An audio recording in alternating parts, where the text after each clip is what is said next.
Sir ನಮಸ್ತೆ. ನಮಸ್ತೆ. ಮೊದಲದಾಗಿ ನಿಮ್ಮ ಹೆಸರೇನು ಸರ್? ನನ್ನ ಹೆಸರು ಸತೀಶ್ ಅಂತ ಹೇಳಿ. ಇದು ಗಾಂಧಿನಗರ ಎಮ್ಮೆ ದೊಡ್ಡಿ ಅಮ್ಮ. ಸಾವಯವ ಕೃಷಿಯನ್ನ 10 ವರ್ಷಗಳಿಂದ ಮಾಡ್ತಾ ಇದ್ದೀರಂತೆ, ಹೌದಾ? ಹೌದು ಅಮ್ಮ. ಸಾವಯವ ಕೃಷಿಗೂ ರಾಸಾಯನಿಕ ಕೃಷಿಗೂ ಏನ್ ವ್ಯತ್ಯಾಸ ನಿಮ್ಮ ಪ್ರಕಾರ? ಈಗ 10 ವರ್ಷದ ಹಿಂದೆ ನಾನು ಆರ್ಗ್ಯಾನಿಕ್ ಕೆಮಿಕಲ್ಸ್ ಬಳಸ್ತಾ ಇದ್ದೆ. ಅಂತ ಇದ್ದ ಸಮಯದಲ್ಲಿ ಓಕೆ. ಬಳಸ್ತಾ ಇದ್ದಾಗ ಇಳುವರಿನೂ ಕಡಿಮೆ ಬರೋದು, ಇಳುವರಿನೂ ಕಡಿಮೆ ಬಂದು ಆದಾಯನೂ ಕಡಿಮೆ ಆಗೋದು. ನಂದು 4 ಎಕರೆ ಅಡಿಕೆ ತೋಟ ಇರೋದು. ಓಕೆ. ಅಡಿಕೆ ತೋಟ ಇದರಲ್ಲಿ ಈಗ ಮೇಂಟೆನೆನ್ಸ್ ಸ್ವಲ್ಪ ಕಷ್ಟ ಆಗೋದು ನನಗೆ. ಹಾಗಾಗಿ ಏನ್ ಮಾಡಿದೆ, ಅದಕ್ಕೆ ಬದಲು ಆರ್ಗ್ಯಾನಿಕ್ ಇದು ಸಾವಯವ ಕೃಷಿ ನೋಡೋಣ ಅಂತೇಳಿ ಅದನ್ನ ಪ್ರಾರಂಭ ಮಾಡಿದೆ. ಆರಂಭದಲ್ಲಿ ನಾನೇನ್ ಮಾಡಿದೆ, ಆ ದಿನ ಬಿದ್ದ ಸ್ವಾಗಿಗಳನ್ನೇ ಸಣ್ಣ ಕಟ್ ಮಾಡ್ತಾ ಇದ್ದೆ. ಆ ಸ್ವಾಗಿಗಳೆಲ್ಲ ಬಿದ್ದಿದ್ವಲ್ಲ, ವರ್ಷಕ್ಕೊಂದ್ಸಲ ಬೇಸಾಯ ಓಡಿಸ್ತಿದ್ದೆ. ಎತ್ತಿನ ಬೇಸಾಯದಲ್ಲಿ ಉಳುಮೆ ಮಾಡಿಸ್ತಾ ಇದ್ದೆ. ಅಲ್ಲ, ಟ್ರ್ಯಾಕ್ಟರ್ಗಳನ್ನ ತಂದು ಉಳುಮೆ ಮಾಡಿಸ್ತಾರೆ ವರ್ಷದಲ್ಲಿ 1-2 ಬಾರಿ.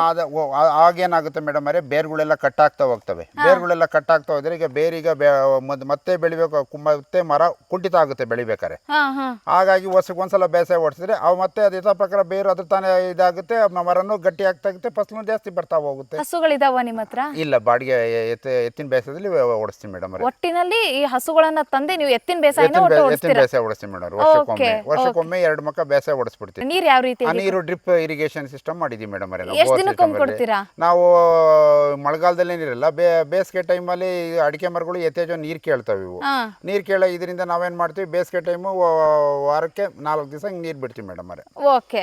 1 ವಾರ ಗ್ಯಾಪ್ ಇಡ್ತೀವಿ, ಮತ್ತೆ ನೀರ್ ಬಿಡ್ತಾ ಹೋಗ್ತೀವಿ. 23 ಲಕ್ಷ ಆದಾಯ ಬರುತ್ತಾ ನಿಮ್ಗೆ? ಹೌದಮ್ಮ. ಐಟಿ ಕಂಪ್ನಿಯಲ್ಲಿ ಕೆಲಸ ಮಾಡಿದ್ರು ಅಷ್ಟು ಸ್ಯಾಲರಿ ತಗೊಳಕ್ ಆಗ್ತಾ ಇಲ್ಲ ಅಂತ ಇವತ್ತಿನ ಯುವ ಪೀಳಿಗೆ ಒದ್ದಾಡ್ತಾ ಇದ್ದಾರೆ. ಅದ್ ಹೆಂಗ್ ಸಾಧ್ಯ ಸರ್? ಕಷ್ಟಪಟ್ರೆ ಎಲ್ಲ ಆಗುತ್ತಲ್ಲ. ಅಲ್ಲ, ಕೃಷಿಯಲ್ಲಿ ಲಾಭನೇ ಇಲ್ಲ ಅಂತ ಹೇಳ್ತಾರೆ. ಅನುಸರಿಸ್ಕೊಂಡು ಎಲ್ಲಾ ಪದ್ಧತಿನ ಸಾವಯವ ಕೃಷಿ ಅನುಸರಿಸಿದ್ರೆ ಹಾಗೆ ಆಗುತ್ತದೆ. ಎಷ್ಟು ಎಕರೆ ಕೃಷಿ ಭೂಮಿ ನಿಮ್ದು? ನಮ್ 4 ಎಕರೆ ಅಮ್ಮ. 4 ಎಕರೆಯಲ್ಲಿ ಪೂರ ನೀವು ಅಡಿಕೆನೇ ಅಡಿಕೆ ಬಿಟ್ರೇನಿಲ್ಲ.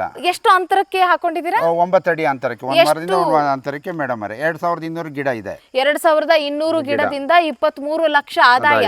ಹಂಗಾದ್ರೆ ಇಳುವರಿ ಎಷ್ಟು ಬಂದಿತ್ತು ಕಳೆದ ವರ್ಷ ಮೇಡಮ್? 315ರಿಂದ 320 ಕ್ವಿಂಟಾಲ್ ಹಸಿ ಅಡಿಕೆ ಆಗಿತ್ತು. 320 ಕ್ವಿಂಟಲ್ ಹಸಿ ಅಡಿಕೆ ಆಗಿತ್ತು ಮೇಡಮ್. ಈ ಒಂದು ಏನ್ ಇವತ್ತು ಹೇಳಿದಿರಲ್ಲ ಇಳುವರಿ, ಇದು ನೀವು ರಾಸಾಯನಿಕ ಮಾಡುವಾಗಿತ್ತ? ರಾಸಾಯನಿಕ ಅವಾಗ ಮಾಡ್ಬೇಕಾದ್ರೆ ಮೇಡಮ್ 220ರಿಂದ 250 ಬರೋ ಹೊತ್ತಿಗೆ ಸರಿ ಆಗದ್ ಮೇಡಮ್. ಅವಾಗ ಎಷ್ಟು ಪ್ರಮಾಣದಲ್ಲಿ ರಾಸಾಯನಿಕ ಗೊಬ್ಬರ ಹಾಕ್ತಿದ್ರ ಅವಾಗ ಮೇಡಮ್? ಈಗ ಏನು ಹಾಕ್ತಿದೀವಿ ಅದ್ರಷ್ಟೇ ಹಾಕ್ತಿದ್ವು, ಆದ್ರೆ ಅದು ಆದಾಯ ಇದು ಖರ್ಚು ಕಡಿಮೆ ಇತ್ತು.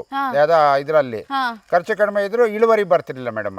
ಇಳುವರಿ ಬರ್ತಿಲ್ಲ. ಈಗ ಏನ್ ನಾವು ಖರ್ಚು ಮಾಡ್ತೀವಿ ಅದನ್ನೀಗ ಸಾವಯವ ಕೃಷಿ ಗೊಬ್ಬರ ಹಾಕಿದ್ಮೇಲೆ ಇಳುವರಿನೂ ಚೆನ್ನಾಗಿದೆ, ಮರನೂ ಹೆಲ್ತಿ ಆಗಿದೆ. ಬೇಕಾದ್ರೆ ನೀವೇ ನೋಡ್ಬಿಡಿ ಮರಗಳು ಹೇಗಿದಾವೆ ಅಂತೇಳಿ.